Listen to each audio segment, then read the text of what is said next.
Hola, ¿qué tal amigos y amigas? Bienvenidos a su espacio Tómala a través del canal MX, el canal de México. Bueno, pues el día de hoy vamos a escuchar al doctor Santiago Nieto en el tema Hablemos de la corrupción en el sector salud. Ese es el tema que vendrá a hablar el doctor Santiago Nieto aquí en este espacio del edificio E de Psicología. Y bueno, pues aquí nos encontramos a la compañera Beatriz Robles Gutiérrez, que vamos a preguntar un tema muy importante. Beatriz, ¿cómo ves el tema de la corrupción dentro del sector salud? No, pues hay mucho. De hecho, cuando inició el gobierno de la Cuarta Transformación, había 9 empresas que tenían a su cargo todos los medicamentos que se surtían en el sector salud, y la verdad es que era una gran corrupción.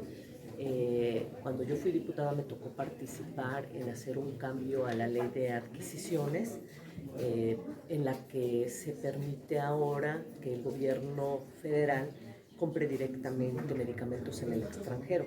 Antes no se podía.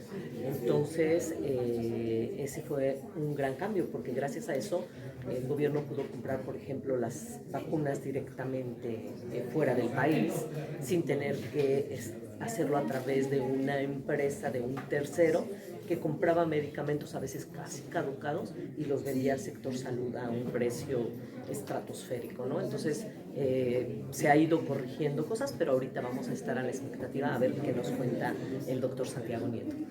Raquel Buenrostro hablaba de que cuando compraban estos medicamentos tenían boicot, ¿cierto? Sí, pues era cierto, ¿no? Cuando entra el gobierno del presidente López Obrador y empieza a descubrir que las empresas tienen tomado el sector salud y que ellos venden los medicamentos y empiezan a pedirles o a comprar medicamentos y buscar medicamentos en otros lugares, ellos empiezan a boicotear al gobierno federal y le esconden los medicamentos y no se los venden, ¿no? Entonces hubo un tiempo en que hubo falta de algunos medicamentos muy especializados que estas empresas no le querían vender al gobierno federal, sí había un boicot. Este tema de la corrupción se sigue presentando todavía en algunos sectores, ¿no? Beatriz, tú buscas la coordinación al Senado de la República, ¿no? Pues sí, es un tema ahorita de proceso interno del partido, y yo me registré a esa coordinación de los comités de defensa de la Cuarta Transformación en Querétaro. Y las encuestas hoy en día, ¿cómo pintan? Bueno, pues por ahí hay algunas, vamos a ver qué resultado da. En esas encuestas pues me marcan como la mujer que encabeza, pero vamos a ver. Todavía hay más compañeros, no hay conflictos, sí. Nada, todo es en santa paz. Sí, nada, claro, finalmente, no, finalmente te voy a decir una cosa, este proyecto es más grande que cualquier aspiración personal. Entonces tenemos que ir adelante y tenemos que sacar los mejores perfiles, las mejores personas para que puedan seguir representando esta cuarta transformación. Betty, ¿naciste en la izquierda? Nací en la izquierda, mi familia era de izquierda. Izquierda de nacimiento. Bueno, pues ojalá que te vaya bien en las encuestas. Muchas gracias claro por que tus sí. palabras. Gracias. Beatriz Robles Gutiérrez, a través del canal MX, el canal de México. En un rato más llegará el doctor Santiago Nieto, que nos hablará precisamente contra el tema de la corrupción en el sector salud. Nos vemos en un rato. Bienvenidos, buenas tardes. Ya arribó aquí nuestro ponente, el doctor Santiago Nieto. Le damos la bienvenida. Gracias a todos y a todas.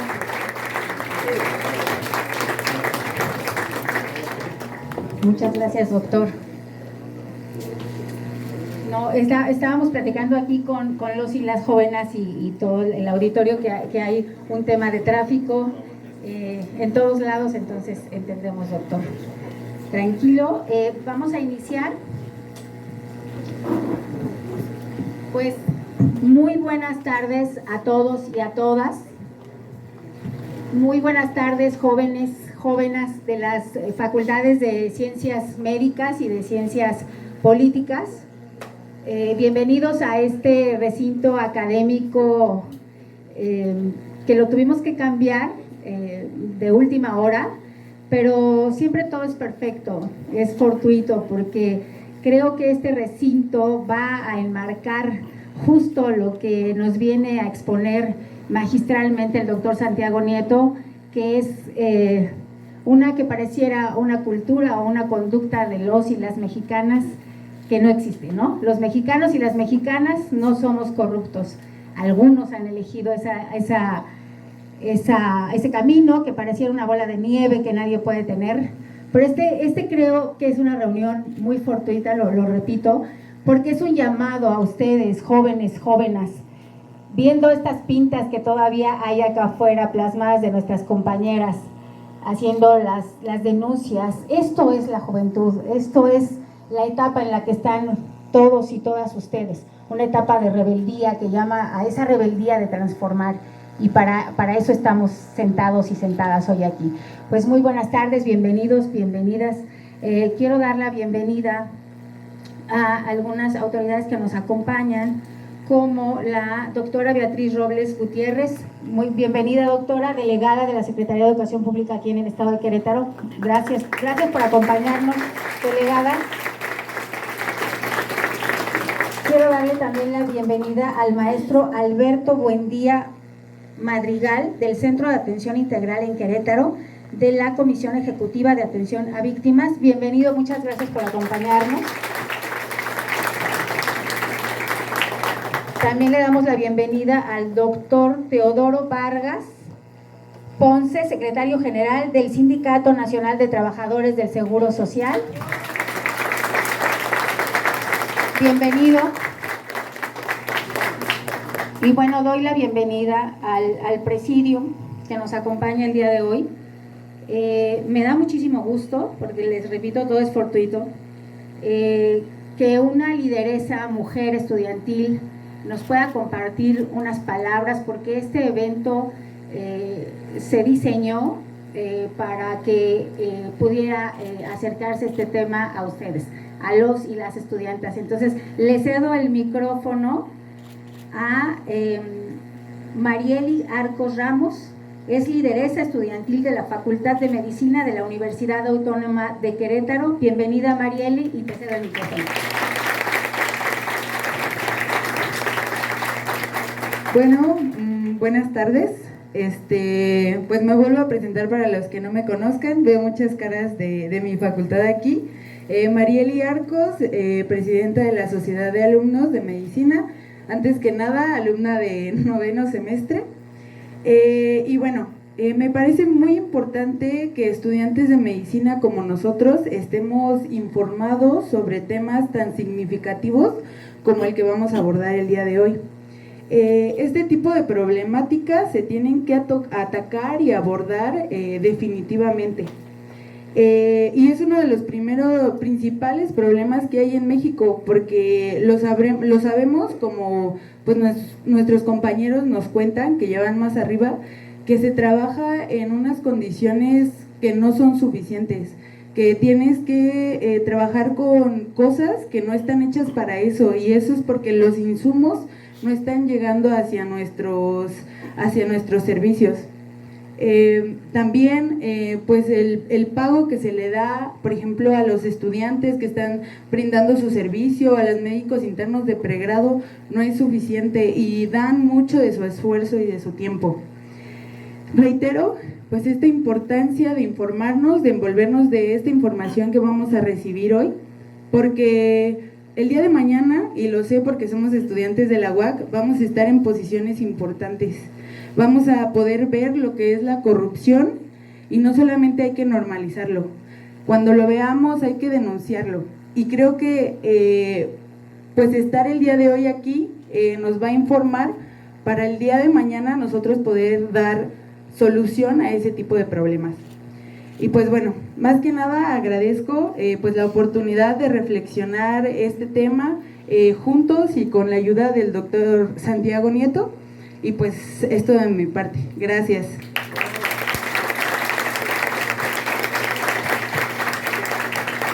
Muchísimas gracias, Marieli. Qué inspirador escucharte, qué inspirador ver que las mujeres van con todo. Es la era de las mujeres, y por lo menos el 50% de las posiciones van a ir encabezando.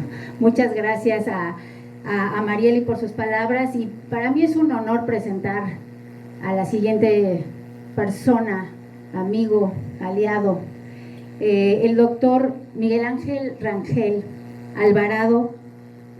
Ha sido un aliado de muchos años para transformar la vida de muchas cosas, de las mujeres, de los temas de salud mental, de varias historias que hemos vivido juntos. Pero antes quisiera comentarles y agradecerle aquí a la doctora Marcela Egleton, que nos haya acompañado. Marcela Ávila Egleton, ella es la coordinadora de la Facultad de Ciencias Políticas, que bueno, es un tema transversal, ¿no? que atraviesa muchas situaciones, sobre todo la pública, la política también, porque hay mucho de eso en este tema que nos va a platicar hoy el doctor Santiago. Y bueno, retomo, el doctor Miguel Ángel Rangel Alvarado es médico especializado en psiquiatría por la Universidad de Montpellier en París, Francia.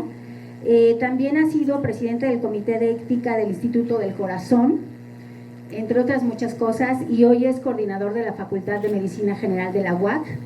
Muchísimas gracias, Miguel Ángel, por la complicidad, por hacer que esto suceda.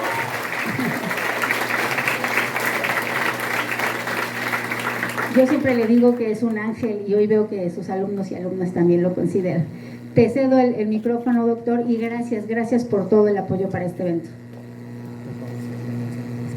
Muchas gracias por tan cálidas palabras. Gracias, Marieli, por ese mensaje inspirador. La verdad es que es un gran honor para mí presentar al doctor Santiago Nieto Castillo. Ha venido hoy con un tema sumamente relevante para el área de las ciencias de la salud, para nuestro país. Lo que él encabeza es muy importante, ¿no? En cuanto al cambio que sugerimos, que queremos que se dé en México. Hago una breve semblanza. Su currículum es sumamente extenso y conocido de ustedes. Les recuerdo que el licenciado Santiago Nieto es licenciado en Derecho por la Universidad Autónoma de Querétaro. O sea, él es orgullosamente UAC, de aquí surgió. Es doctor en Derecho por la División de Estudios de Posgrado de la Facultad de Derecho de la UNAM. Ambas recibieron sus títulos, recibió mención honorífica. Es profesor en las divisiones de estudios de posgrado en la Panamericana, en la UNAM también. Miembro del Sistema Nacional de Investigadores, nivel 2. Autor de diversas obras, seguramente las han escuchado: Sin filias ni fobias, Memorias de un fiscal incómodo, Control de convencionalidad y la reforma constitucional en materia de derechos humanos. Ha escrito varios libros en coautoría, el más reciente, por ahí lo encuentran, Prevención de operaciones con recursos de procedencia ilícita en México. Entonces, les da una idea de la postura, de lo importante que es quitar este cáncer de la corrupción en nuestro país. El doctor Santiago Nieto encabeza esa lucha. Hoy nos trae un mensaje sumamente importante que espero escuchemos todos con atención.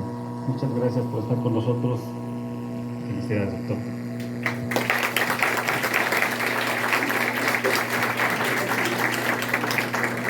Pues así es, enseguida vamos a escuchar al doctor Santiago Nieto Castillo con esta conferencia para hablar de la corrupción en el sector salud, un tema sin duda polémico, sin duda crucial en la vida de todos y todas en este país. Muchas gracias, doctor, es un honor tenerlo y escucharlo aún más. Adelante. Bueno, muy buenas tardes a todas y todos. Primero quiero ofrecer una disculpa por la tardanza, porque realmente habíamos llegado bien a Querétaro y el trayecto pues prácticamente del Estadero hacia acá es realmente complicado. Creo que todos y todas y todos sabemos cuáles son las razones de esto, pero bueno, es algo que se tiene que evidentemente cambiar. Quiero agradecer a Mireya, muchísimas gracias, Mireya Fernández, por la invitación para estar hoy aquí con ustedes. Me siento, la verdad, muy honrado de, bueno, Marieli, que tener una lideresa estudiantil, me parece que es muy importante, máxime en este tiempo que hablamos de que es el tiempo de las mujeres. Y hablamos, por supuesto, de los procesos de empoderamiento de las mujeres como una de los procesos claves de aquí a por lo menos a cumplir los objetivos del 2030. Al doctor Miguel Ángel Rangel, muchísimas gracias, muy honrado, lo mismo que a la doctora Marcela. Ávila, muchísimas gracias, muy honrado de que dos directores de facultades se encuentren aquí presentes. Betty Robles, Imelda, muchísimas gracias, Paloma Arce, Teodoro, muchísimas gracias, Alberto, muchas gracias a todos por ustedes, por todos ustedes que se encuentran muy presentes. Bueno, lo que quería plantearles, hay una presentación, me voy a ir baseándome en ella, adelante por favor, tiene que ver con algunos elementos conceptuales. No voy a pararme mucho tiempo aquí, el problema es, hay un autor francés que habla de la teoría en derecho constitucional, la teoría del espectáculo. Y lo que dice es que dentro del derecho constitucional, cada una de las armas, de las entidades, de las instituciones, juega un rol. Y que si ese rol no se juega, entonces el diseño constitucional funciona en menor en mejor o menor medida. Por tanto, aquí el rol importante en combate a la corrupción, por supuesto, tiene que ver con las fiscalías. Las fiscalías son autónomas, tienen capacidades operativas fuertes. Tiene que ver, evidentemente, con el Poder Judicial, si el Poder Judicial realiza o no su función, y eso incluiría, aunque no forma parte del Poder Judicial, pero como un órgano de control, los órganos internos de control y en general el sistema de función pública o de las contralorías. La academia tiene que ser por naturaleza crítica respecto a la realidad social y máxima en un espacio de una universidad pública como es la Universidad Autónoma de Querétaro. Quiero decir que me siento muy honrado de estar aquí en mi alma mater. Y después, por otro lado, la sociedad civil. ¿Qué tanto la sociedad civil responde a las necesidades o a lo que estamos viendo? Siempre pongo como ejemplo cuando me tocó desarrollar una investigación respecto a César Duarte en Chihuahua. Decía que cuando empezamos a ver cómo había creado una especie de caja popular, una unión ganadera, veíamos que estaba recibiendo en servilletas o en papeles 20 millones de pesos en efectivo, 10 millones de pesos en efectivo. No pasó por notario, no pasó por el sistema financiero, y entonces lo único que había es que un empresario le había dado 20 millones de pesos a César Duarte para crear su unión ganadera, y una frase que tenía el presidente López Obrador, que tiene el presidente López Obrador, para mí muy clara, es: lo que no suena lógico, suena metálico. Entonces, si quieren ver que algo no está funcionando, si ustedes ven que algo no resulta lógico, estamos en vías o viendo un tema de corrupción. ¿Y qué pasó en nuestro país en 2018? La tesis que yo defendería frente a ustedes es que, bueno, por un lado, el carisma de Andrés Manuel López Obrador, una persona que en su peor elección tuvo 32% de la votación, y lo digo con mucho respeto, es algo que ya el PRI, el PAN y el PRD quisieran hoy juntos. Por otro lado, la fortaleza del sistema electoral mexicano, estoy convencido que los votos en México se cuentan y se cuentan bien. Y tercero, creo yo que es el hartazgo de la sociedad mexicana en los temas de corrupción. Desde la Casa Blanca, desde Odebrecht, desde la Viuda Negra y muchos de los casos que fuimos viendo de manera paulatina. Adelante, por favor. Pero para ello hay que ir a diagnósticos. La Evaluación Nacional de Riesgos 2020 tiene que emitirse este 2023 la siguiente versión, la actualización de la Evaluación Nacional de Riesgo. Nos dice que hay 3 amenazas graves para el sistema financiero: la delincuencia organizada, tenemos 19 organizaciones delictivas de alto impacto, la corrupción y por supuesto el nivel de recursos ilícitos generados. Y por otro lado hay una serie de vulnerabilidades. Tenemos un país con 57% de economía informal, tenemos un país en donde hay mucho flujo, más de pesos mexicanos que de dólares en efectivo, que tenemos además 32 plataformas de criptomonedas circulando en el país, y esto finalmente termina cambiando muchas de las realidades y de las posibilidades. Y bueno, el tema de la impunidad. Nuestro país, el sistema tradicional, digamos antes del 2016, que se concluyó el sistema tradicional, o por lo menos que inició el sistema acusatorio, estamos hablando del 98% de impunidad. Solamente 2% de los casos que se denunciaban llegaban a sentencias condenatorias, y hoy estamos en un niveles de impunidad como del 92% a nivel nacional. Adelante, por favor. Ahora, pero volviendo a la corrupción, ¿qué pasa con la corrupción? ¿En qué nos afecta? Nos afecta en no tener buenos servicios, nos afecta en no tener medicamentos para los hospitales, un poco lo que decía Marieli hace un momento, de crítica a las instalaciones, a la forma de que se presten los servicios sociales, pues tiene que ver en gran medida por el desvío de los recursos. Si no hubiera ese desvío de los recursos, evidentemente la infraestructura sería mucho más digna para poder generar la atención a la ciudadanía. Y bueno, ¿qué es lo que sucedió en nuestro país? Pues vivimos un proceso de degradación de los temas de corrupción sin que hubiera un trabajo de manera coordinada. Cuando llega Enrique Peña Nieto decía que la corrupción era un tema cultural de los mexicanos. Claro, si estás en Malinalco y estás jugando golf con tus amigos y cada quien habla de los negocios que hizo en la semana, pues a lo mejor sí piensas que es un tema cultural, pero en realidad no. En realidad el tema no es un tema cultural, es un tema de diseños institucionales, es un tema de voluntades políticas, sobre todo para los que estén estudiando ciencias políticas. Si bien es una corriente vieja, ya a estas alturas en el nuevo institucionalismo va a plantear de cómo tomamos las decisiones al interior de las propias instituciones, y nos va a decir que en gran medida lo que hay que hacer es generar mejores diseños institucionales para tener mejores resultados. Y en ese orden de ideas hay varias asignaturas pendientes que tenemos en México. La primera es el del cohecho internacional. La OECD nos obliga a cumplir 20 recomendaciones, tenemos 9 parcialmente cumplidas y 11 no cumplidas. Digamos, básicamente en esa materia estamos reprobados. También, ¿y por qué?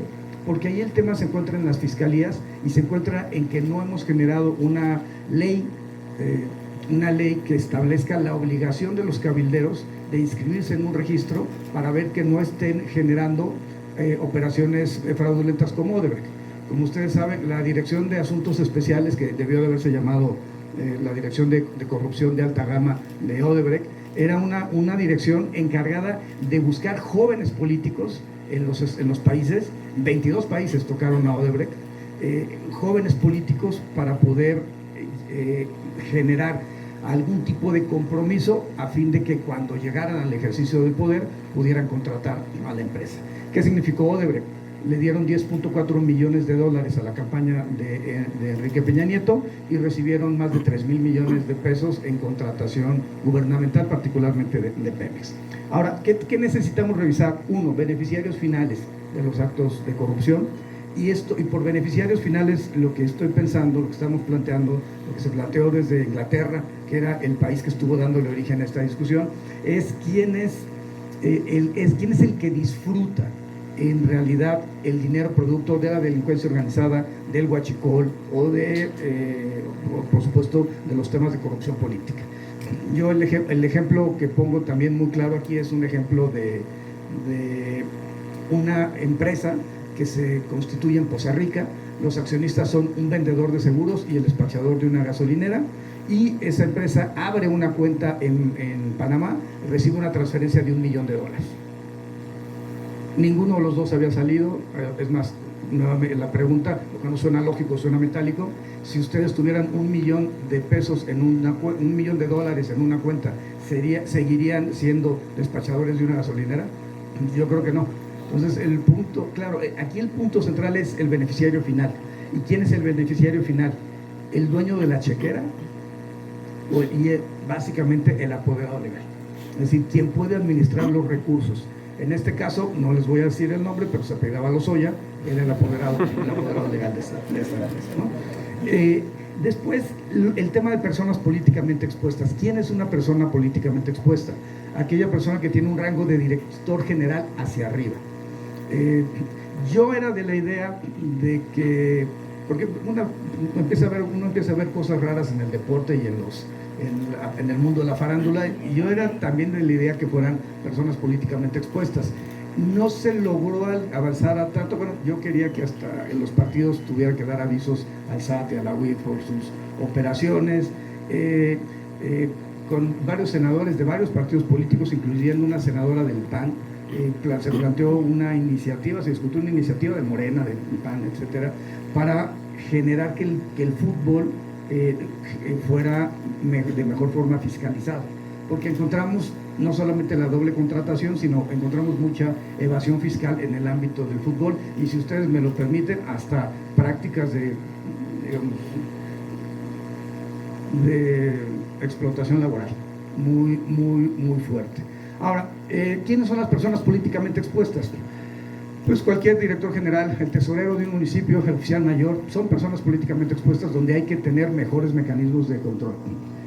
Por supuesto, no sé, no ha habido una discusión en realidad sobre si las universidades o no, pero yo creo que es un tema que habría que revisar. Yo creo que sí entran dentro de la categoría los directivos de una universidad como personas políticamente expuestas.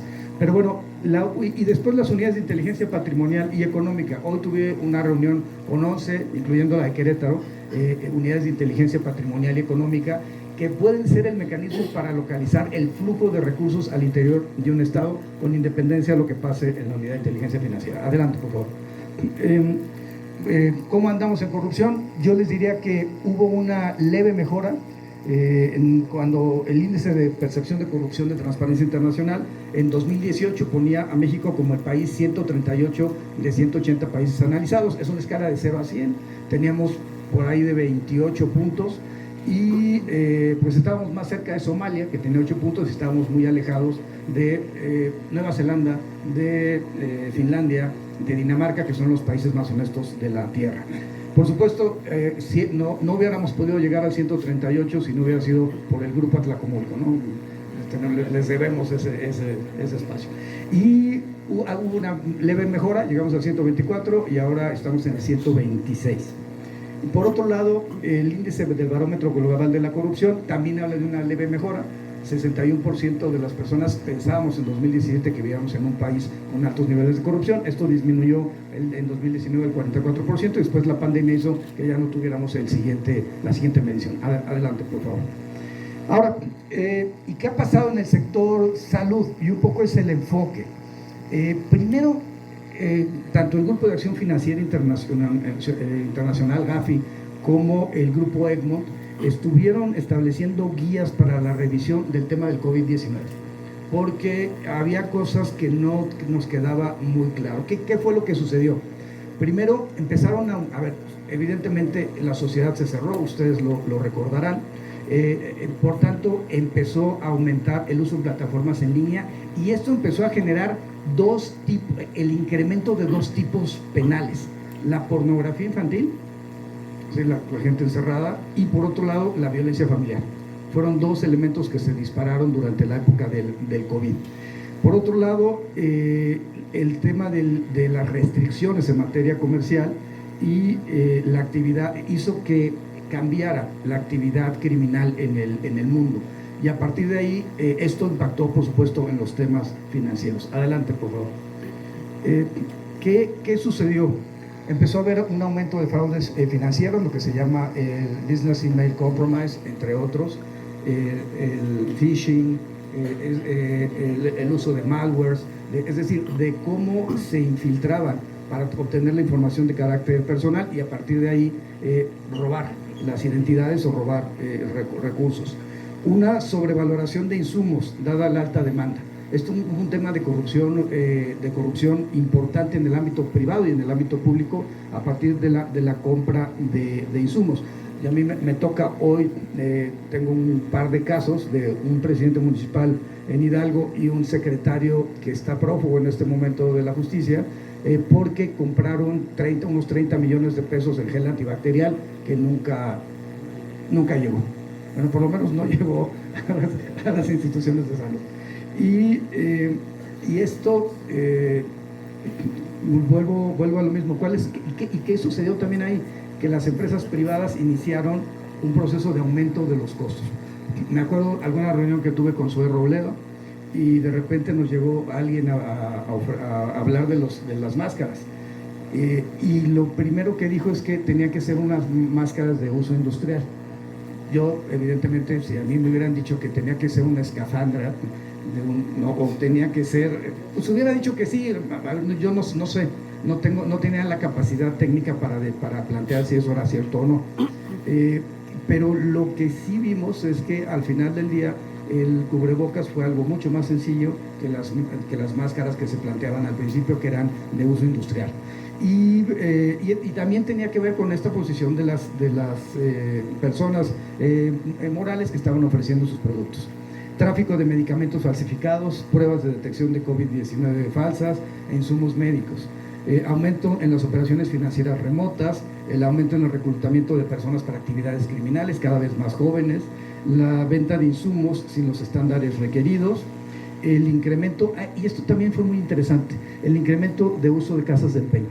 Hoy uno de los problemas que veo en Querétaro y en muchos lados, el tema de gota a gota de los colombianos, son prácticas de usura vinculadas con esto. Las personas requieren recursos y en ocasiones me tocó hace un momento con Rogelio Estrada, bueno, hace unos días en Menchaca, que nos decía que una señora había recibido 4,000 pesos y ya le estaban cobrando 49,000 y ya querían irse sobre sus bienes. Ojo, este fue uno de los temas también que se fue detectando durante la pandemia, el incremento de las casas de empeño, prestamistas y medios de financiamiento informal. Y después el otro punto es las organizaciones sin fines de lucro, la recomendación número 8 de Gafi. Al Qaeda utilizaba las organizaciones sin fines de lucro para financiar su movimiento. Entonces llegaban grupos buscando apoyo hacia las mujeres en el mundo islámico o hacia los huérfanos de guerra, por las guerras tanto en Irak como en Afganistán en su momento, y después todo lo que vimos con el paso del tiempo. Y el punto es que hay una restricción para utilizar las organizaciones sin fines de lucro. Esto volvió a pegar también en el ámbito del COVID-19 por el mal uso de la información de corte privilegiado. Adelante, por favor. Y bueno, fentanilo. Fentanilo significa, como ustedes saben, la muerte de 120,000 norteamericanos el año pasado por fentanilo. ¿De dónde llega el fentanilo? De China, de la India. ¿Por dónde entra? Por Manzanillo, por Lázaro Cárdenas. Y hacen la introducción de los precursores químicos y los precursores. Y lo que sucede en nuestras aduanas es que cuando van cargando el producto, de repente el camión se desvía y se mete a los pueblos llámese Michoacán, Colima, Jalisco, Sinaloa, y va dejando el producto, y te permite, a diferencia del narcotráfico de la década de los 80, que eran estos grandes sembradíos de marihuana, o el narcotráfico de la década de los 90, que eran la amapola en la montaña de Guerrero. Tenemos el poco honroso lugar de que después de Afganistán somos un país altamente productor de amapola. Ahora la operación se realiza en una mesa incluso más chica que esta, finalmente la afectación a las personas es mucho mayor. Ahora, ¿qué sucedió con el fentanilo? Ahí la Asociación Americana de Hospitales pidieron a la DEA solicitar el incremento de las cuotas anales para desarrollar opioides durante la emergencia. Y esto sí fue aceptado por parte de la DEA, por parte de las autoridades sanitarias norteamericanas, para tener una mayor posibilidad de control por poder hacer que no hubiera dolor en los casos de insuficiencias respiratorias graves. Adelante, por favor. Otros temas tienen que ver con el phishing y los mensajes a través de spam. Se instalaron malware en diversas computadoras, esto fue analizado por la Organización Mundial de la Salud. El Business Email Compromise. Cuando a ustedes les llega un correo electrónico y dice, se acaban de ganar un coche, un viaje a Las Vegas, etcétera, y les piden que manden la información. Mucha gente lo hace en Estados Unidos, y son los nigerianos, y no es un tema, digamos, una buena parte de las personas que cometen esta conducta delictiva son originarios de Nigeria, reenvían el dinero a México, y de México empiezan a operar a partir de la amenaza a los dueños de las cuentas, y mandan el dinero a Nigeria, a partir de criptomonedas también. Es interesante. Pero el Business Email Compromise es la obligación que tiene México de congelar las cuentas de estas operaciones ilícitas, que lo que hacen es robarle la persona de buena fe abre, hay algunas inclusive de que es un príncipe que le quiere heredar no sé qué cantidad, pero que tienen que poner los datos, ponen los datos y terminan robándoles los recursos de sus tarjetas. Y bueno, y el tema del ransomware. Los ciberdelincuentes utilizan sitios web para poder compartir información. Y esto fue también, fue multiplicando a lo largo de los años en donde se trabajó, donde se vivió la pandemia. Ahora tenemos otro problema para mí muy grave, es el tema de la violación a la intimidad sexual. Me tocó bajar de un servidor en Australia 697 fotos de jovencitas hidalguenses que habían subido en un servidor y que a mí me preocupa mucho todavía porque hay un espacio donde le ponen se busca y son redes de Telegram o redes de WhatsApp en donde los hombres o las personas que participan en ellas pagan una cantidad de dinero y tienen que poner una fotografía íntima de una persona cercana a ellos. Estos se van haciendo así los archivos y bueno, y hay un tema evidentemente de violación a la intimidad sexual, pero también hay un tema evidentemente de discriminación, un tema de afectación al derecho al honor, a la dignidad de las personas, y eso se tiene que reaccionar de manera rápida. Nuevamente es un asunto que fue surgiendo con mayor presencia, pues a partir evidentemente del incremento de la comunicación digital, pero también a partir de esta época de la pandemia. Y adelante, por favor. Y bueno, tuvimos muchas cosas. Algunas tarjetas del bienestar, adelante, por favor, que eran falsificadas y se le distribuía a las personas diciéndoles, para activar tu tarjeta del bienestar tienes que pagar 100 pesos en el Oxxo. Entonces pagaban 100 pesos en el Oxxo, claro, 100 pesos por cada tarjeta, al final del día sí se llevaban una cantidad importante.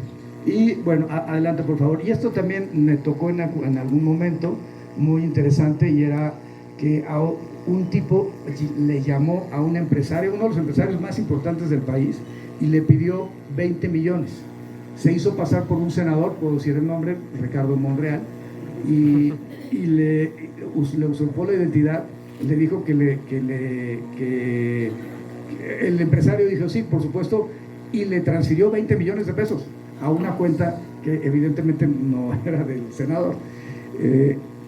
Y se enteran porque, y esto es increíble también, porque Aramburu Zavala, esta empresaria mexicana, también le piden 20 millones y lo que hace es un poquito más lista, le habla a Ricardo Monreal para preguntar si realmente le estaba pidiendo el dinero, y le dijo Ricardo Monreal, pues evidentemente no, y entonces así se dan cuenta de este fraude, porque una persona que hablaba idéntico a Monreal por teléfono, pero también, perdón, si te habla por teléfono, verifica, ¿no?, de quién se trata. Entonces ese fue otro caso que nos usurpó adelante por favor.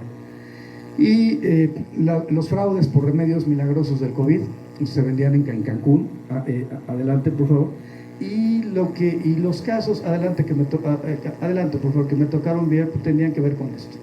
Estos son recursos, transferencias internacionales a Estados Unidos, Hong Kong, Taiwán. Estamos hablando en pesos, ahí son 11 millones, pero la de abajo son 90 cheques por otros 30 millones, hay 17 cheques por 376 millones, 91 cheques por 4.400 millones, estamos hablando como 1.500 millones solamente en un banco regional de Monterrey respecto a esta empresa. Cuando ustedes encuentran que hay una empresa que de repente tiene dinero durante varios años y después ya no tiene dinero, ya no empieza a operar, ojo, estamos en presencia de una empresa fachada. Y ojo, ¿cuál ha sido uno de los grandes problemas en nuestro país? El uso de empresas fachadas para actos de corrupción, tanto en el sector salud como en la política pública. Operación Zafiro, operación, no sé, la estafa maestra, la estafa siniestra, Odebrecht, terminaron utilizando empresas fachadas para poder desviar los recursos. Y yo aquí lo que quiero llamar es la atención de las cantidades. O sea, que estamos hablando 15 millones, estamos hablando 33 millones, 334 millones, etcétera. Adelante, la siguiente, por favor. Y este es un caso vinculado con la DEA y con el tráfico de fentanilo. Y MiPago es una empresa similar. Aquí los datos que estamos viendo eran depósitos, uno de 2 millones, otro de 2, pero llegamos a encontrar empresas que en León, Guanajuato, lo que hacía era recibir, importar zapatos chinos a León. Perdón, si ustedes están en León, nuevamente, lo que no suena lógico suena metálico. ¿Realmente alguien en León querría comprar zapatos chinos? No, lo digo con absoluta seriedad. ¿Qué sucedía? Claro, pero esa empresa, que después vimos que era un taller de serigrafía, ¿saben cuánto dinero recibía al mes en efectivo? 500 millones de pesos. Mi hipótesis, evidentemente, pues que era el cártel Jalisco. Adelante, por favor. Pero este es un caso muy similar con gente de nacionalidades. Y esta es, por ejemplo, la empresa de fármacos. Envían 335 millones de pesos y 40 millones de dólares a Estados Unidos. Otro de los integrantes de la familia, 100 millones de pesos a Suiza, 64 millones de Estados Unidos. Otro 1.521 millones de pesos a cuentas del mismo en Suiza. Otro 4 millones de dólares a Estados Unidos. A ver, está bien que les vaya muy bien a los médicos, pero no. Bueno, a los farmacéuticos. Pero a ver, perdón, me parece que al final, ¿y cuánto había ganado? 89.943 millones de pesos el Compranet. 89.000 millones. A ver, perdón, durante la administración de Enrique Peña Nieto. A ver, es demasiado y no es posible que una sola empresa tenga estos niveles. Adelante, por favor. Bueno, ese es el caso en particular de esta familia. Les tapamos la cara por la presunción de inocencia. Adelante, por favor. Adelante. Tenemos otra empresa de farmacéuticos que nuevamente hablamos de 1.082 cheques por 1.082 millones de pesos transferidos por 365 y 37.133 millones de pesos recibió del sector salud. Erramos la idea de ser farmacéutico, yo creo. No, a ver, pero ojo, pero es un tema de corrupción. Y luego, ¿qué es lo que empezamos a ver? Muchas de estas personas relacionadas con los tomadores de decisiones en el ámbito de la contratación de carácter gubernamental. 106.1 millones de dólares, 54.800 ingresos por 54.820 millones de pesos. Adelante, por favor. Pero este es otro enfoque. Latinos, por ejemplo, y espero no herir susceptibilidades, Latinos era financiada por dos secretarías de salud, la de Michoacán y la del Estado de México.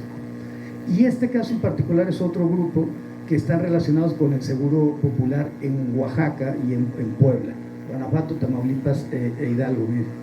Y aquí, a mí, ¿qué cosa me llama la atención? Si ustedes tienen ingresos por 667.4 millones de pesos y tienen retiros por 666.7 millones de pesos, ¿qué significa eso? Bueno, pues básicamente que lo que les queda en sus cuentas son como 700.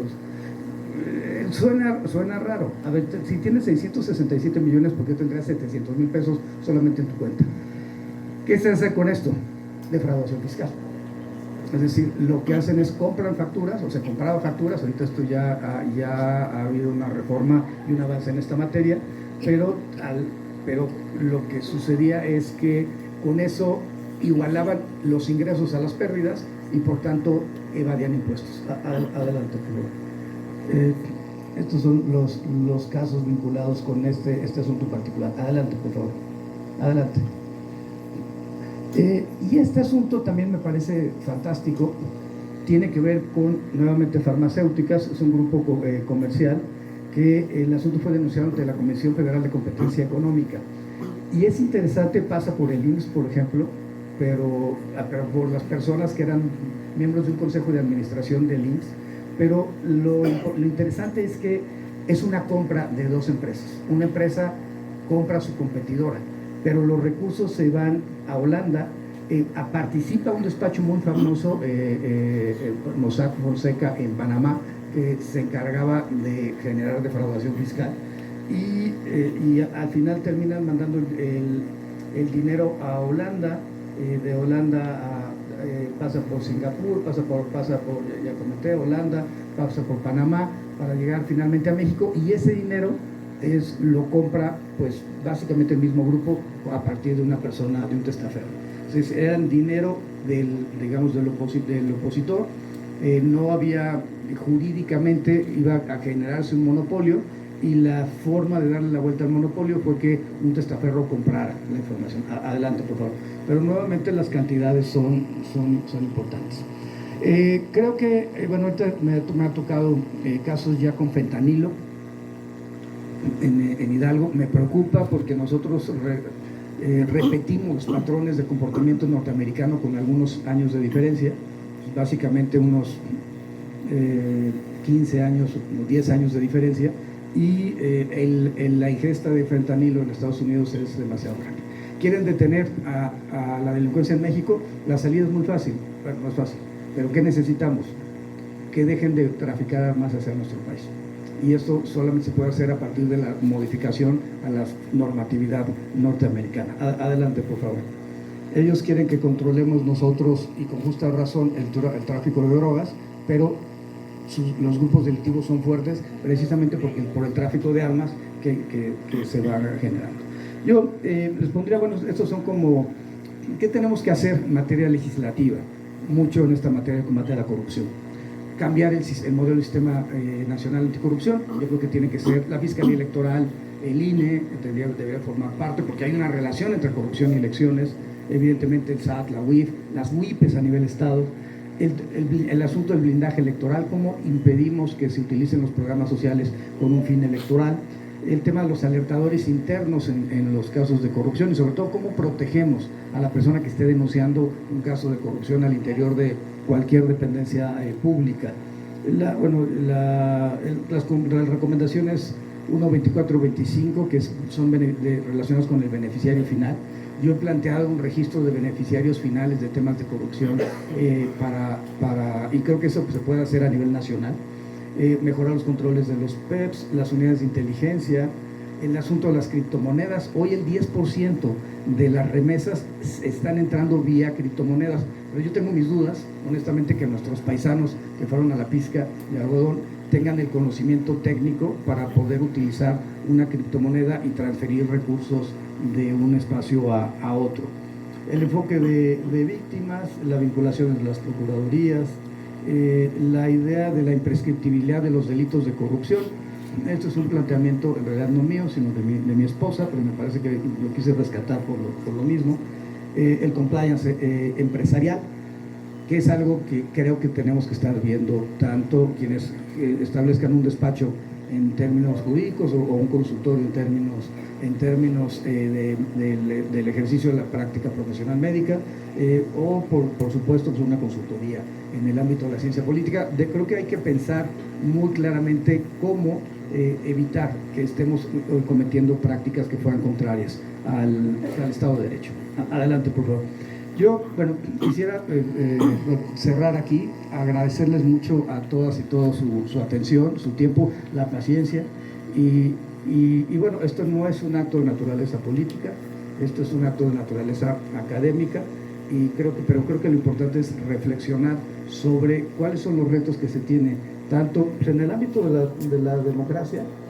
Honestamente, construimos un discurso muy importante sobre la transición a la democracia, pero lo que hoy estamos viviendo es algo distinto.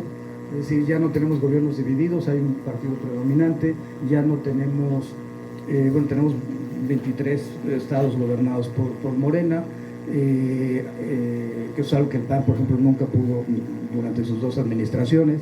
Tenemos, que me parece importante, era un sistema tripartita, PRI-PAN-PRD, y hoy tenemos una fuerza emergente que ha tenido una mayor penetración que ninguno de estos partidos, y creo que hay que reflexionar en términos de la teoría política qué estamos viviendo. Creo que en gran medida el nivel de polarización que hay en la sociedad tiene que ver con esto, con que no estamos teniendo el mismo lenguaje para comunicarnos respecto a qué pasa en nuestro país.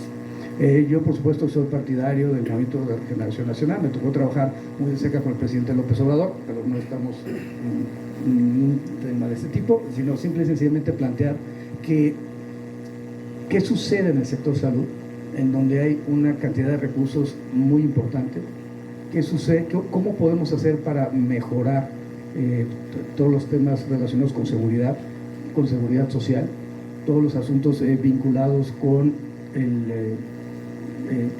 la propia atención médica a nivel nacional y, por supuesto, cómo vamos encaminándonos a tener un proceso que nos permita tener clases medias mucho más ensanchadas.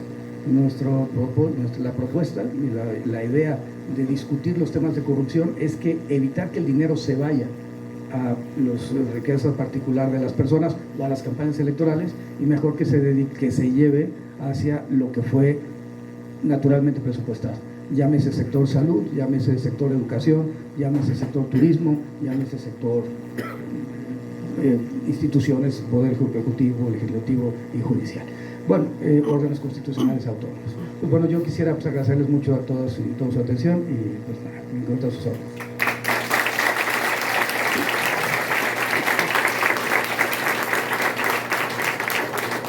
Bueno, pues como pueden ver, jóvenes, jóvenes, la pelota está en su cancha.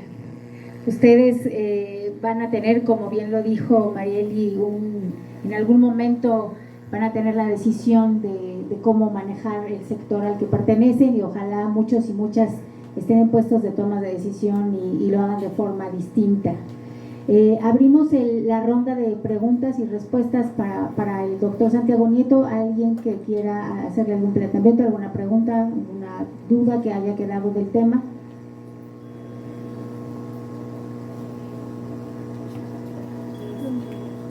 Que se levanten. Micrófono, por favor.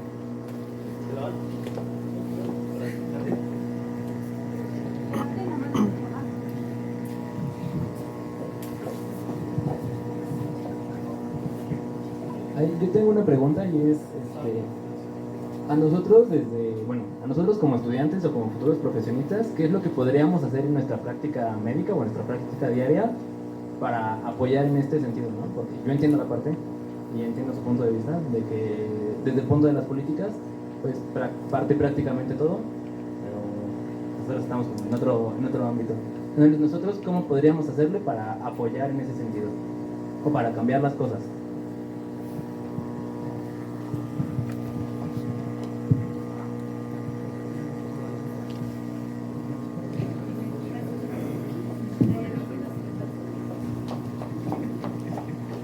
Buenas tardes, doctora, gracias por su visita. Mi nombre es Leticia Moa, soy psicóloga y bueno, en Querétaro hay una situación con una discusión desde hace mucho tiempo sobre la necesidad de un hospital psiquiátrico en el estado. Y bueno, pues es desde que yo era estudiante de la Facultad de Psicología, posteriormente en una Procuraduría de Protección de Niños, Niñas y Adolescentes, y hay una necesidad importante de un hospital psiquiátrico.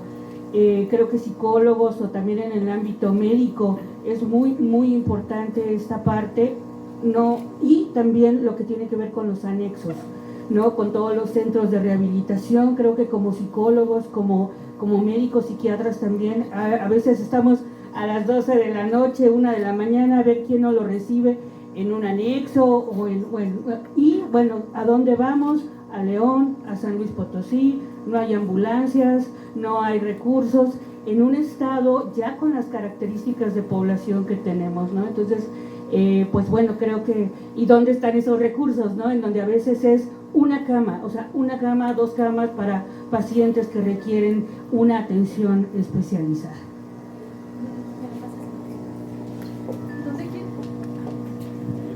¿Qué tal? Buenas tardes. Miren, yo tengo en mi experiencia profesional, pertenecía al grupo especializado de búsqueda de personas de aquí del estado, y efectivamente, como comenta la profesionista psicóloga, no, el único albergue que recibía personas con alguna discapacidad mental se llama Yimpatí y está ubicado aquí en el municipio de Querétaro. Y posteriormente el gobierno del municipio se percató que nos apoyaban ahí a que estuvieran en la noche, en lo que llegaban los familiares, si eran personas de otro estado, en lo que llegaban mientras tanto se resguardaban en ese albergue. El municipio se percató de que era el único que nos podía apoyar y lo que hizo fue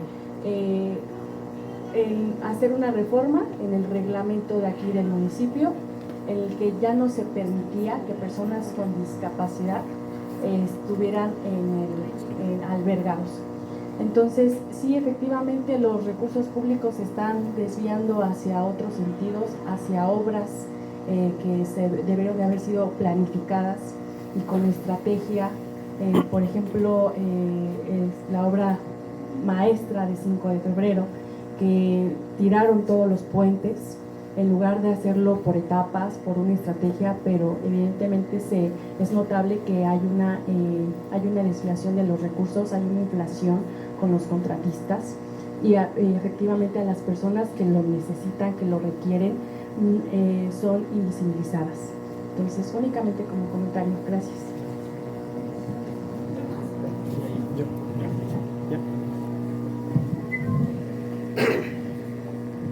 Adelante, doctor. Muchas gracias. Bueno, respecto a la primera pregunta, déjenme poner nada más una anécdota personal. Hace muchos años me tocó ser asesor en el Consejo General del IFE de José Woldenberg. Era asesor de un egresado también de la Universidad Autónoma de Querétaro, consejero electoral, Jaime Cárdenas Gracia. Y compartía yo cubículo con una persona, en ese momento ya estudiando, estaba por recibirse el doctorado, ya se estaba doctorando, que se llama Miguel Carbonell. Miguel Carbonell se convirtió a lo largo de los años en un jurista bastante famoso. Pero a lo que iba es que en algún momento recibí una llamada, no estaba él, estaba yo solo en el cubículo, y entró una llamada, le contesté y me dijo, que eran del 1+1, que era en el periódico donde en ese momento Miguel escribía, y prácticamente le decían que no le iba a llevar su paga. Ya estoy, que no le iban a pagar su participación. Yo estoy aquí ventaneando, pero ya prescribió porque eso fue hace como 23 años. Y me dijo Miguel algo que se me quedó muy grabado y se lo digo a mis alumnas y mis alumnos. Dijo, a ver, tú publica. Me dijo, no te preocupes, tus primeros artículos nadie los va a leer, pero se les va a quedar el nombre. Entonces, yo creo que se tiene que hacer. Claro, en ese momento estamos hablando de periódicos, estamos hablando de radio, televisión. Hoy en día no hay que desdeñar eso, pero bueno, por supuesto que la concentración de la información está en las redes sociales y en la participación activa. Entonces yo les diría, una primera cosa que se tiene que hacer es participar activamente en la defensa de las posiciones y políticas y sociales, humanas inclusive. 2, la denuncia formal. Yo creo que quienes trabajan al interior de un hospital pueden ver prácticas de todo tipo que se tiene que combatir. Recuerdo un caso, lo hablé con el entonces, que es amigo mío, el rector de la Universidad de Chiapas. Le decía, es que no es posible que si te están privando de la vida, si te están matando estudiantes, tú no puedes no hacer nada. Le dije, tienes que reaccionar de manera inmediata, y que si en esa comunidad te privaron de la vida a una prestadora, a un prestador de servicio social, no vuelven a entrar. Simple y sencillamente hay que tener una reacción que permita proteger al capital humano. Y a lo que iba es que a ese caso que me acabo de referir se llegó porque era un tema de acoso sexual de un médico respecto a una prestadora de servicio social. Son las cosas que hay que denunciar. Y yo creo que tanto en acoso sexual como en alertadores de temas de corrupción hay una debilidad institucional, porque se trata de delitos de realización encubierta. Y lo que necesitamos hacer es denunciar. Yo creo en las denuncias anónimas, y yo creo que la forma de poder tener una buena revisión es a partir de ese tipo de información. La estafa siniestra la empezamos a construir a partir de alertadores internos, en lo que yo he llamado la Academia de Canto. ¿Qué necesitamos? Que los de abajo, agarramos a los de abajo, y entonces que empiecen a cantar y a dar información sobre los de arriba para llegar a los actores intelectuales. Va a tardar más tiempo, pero es mucho mejor a lo que estamos viviendo. Respecto a lo del hospital psiquiátrico, yo creo que el doctor Miguel Ángel es una persona más capacitada que yo para responder esa pregunta.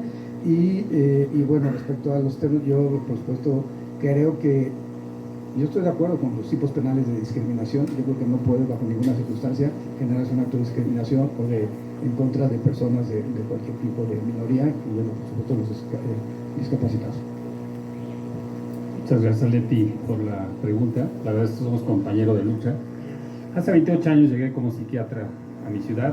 Créanme que ya en aquel entonces mis colegas habían hecho diferentes modelos de hospital. No estamos hablando del viejo hospital psiquiátrico asilar. Estamos hablando de hospitales de estancia corta, resolutivos, para problemas agudos.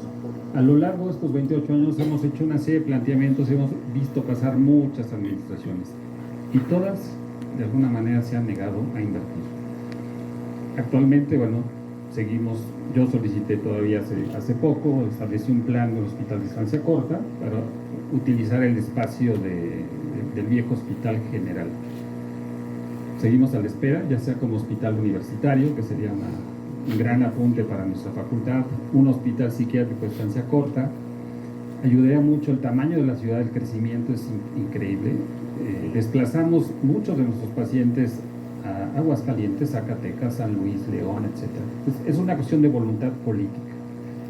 Aquí sí voy a solicitar su intervención. Entre más nos sumemos en ese reclamo, como bien decía el doctor Santiago, tenemos que hacer presión, porque lo necesitamos, ¿no?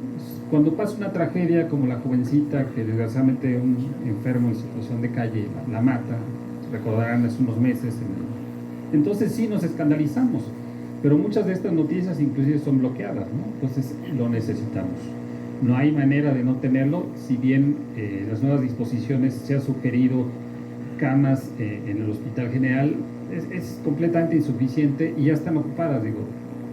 Los alumnos conocen a mi colega, la doctora Cetina, saben que esas camas realmente nunca tienen los pacientes psiquiátricos, el personal no está preparado, entonces sí necesitamos hacer presión política, es una necesidad real, ojalá que nos pueda ayudar de alguna manera.